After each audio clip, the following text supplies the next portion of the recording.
હવામાન વિભાગે જે રીતના આગાહી કરી હતી કે 18, 19 અને 20ના રોજ માવઠાની અસર જોવા મળશે, તેની ક્યાંક ને ક્યાંક અસર ગઈકાલે તો ઓછી જોવા મળી, પરંતુ આજ સવારથી જ રાજકોટ જિલ્લાની વાત કરવામાં આવે તો વાતાવરણમાં પવનને લીધે લોકોને ઠંડક જોવા મળી હતી, ગરમીમાંથી રાહત મળી હતી, પરંતુ ક્યાંક ને ક્યાંક અન્ય મુશ્કેલીનો સામનો કરવો પડી રહ્યો છે. વાત કરવામાં આવે માવઠાની તો સવાર બાદ સાંજના સમયે અચાનક રાજકોટ શહેર તથા ગ્રામ્ય વિસ્તારોમાં વાતાવરણમાં પલટો આવ્યો હતો. વાતાવરણમાં પલટો આવતા જે વાવાઝોડું જોવા મળ્યું હતું, કેટલીક જગ્યાએ હોર્ડિંગ્સ પડ્યા, કેટલીક જગ્યાએ સોલાર પેનલ ઉડી ગઈ હતી. તો શહેરના જે મુખ્ય માર્ગો કહી શકાય, 150 ફૂટ રિંગ રોડ છે, કાલાવાર રોડ છે, યાજ્ઞિક રોડ છે, જંકશન છે, એસ્ટ્રોન છે સહિતના અને પોપટપરા નાલું છે, ત્યાં પાણી ભરાવાની સમસ્યા જોવા મળી હતી. લોકોને પારાવાર મુશ્કેલીનો સામનો કરવો પડ્યો હતો.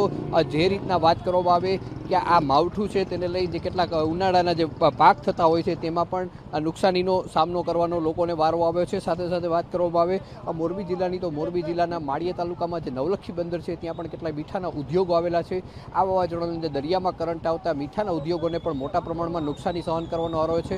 રાજકોટ મોરબી વાંકાનેર હાઈવે પર કેટલીક સિરામિક ફેક્ટરીના શેડ પણ ઉડી ગયા છે, કેટલીક જગ્યાએ તોતિંગ વૃક્ષો પણ પડી ગયા છે. આમ ઘણી જગ્યાએ આ વાવાઝોડાને લીધે નુકસાનીનો સામનો લોકોને કરવો પડ્યો છે અને ગરમીમાંથી રાહત મળી છે, પરંતુ ક્યાંક ને ક્યાંક મહદઅંશે કહી શકાય કે આ વાવાઝોડું લોકોને નુકસાન કરતું રહ્યું છે. જી, કેમેરામેન રવિ ચાવડા સાથે રવિ મોટવાણી, TV 13 રાજકોટ.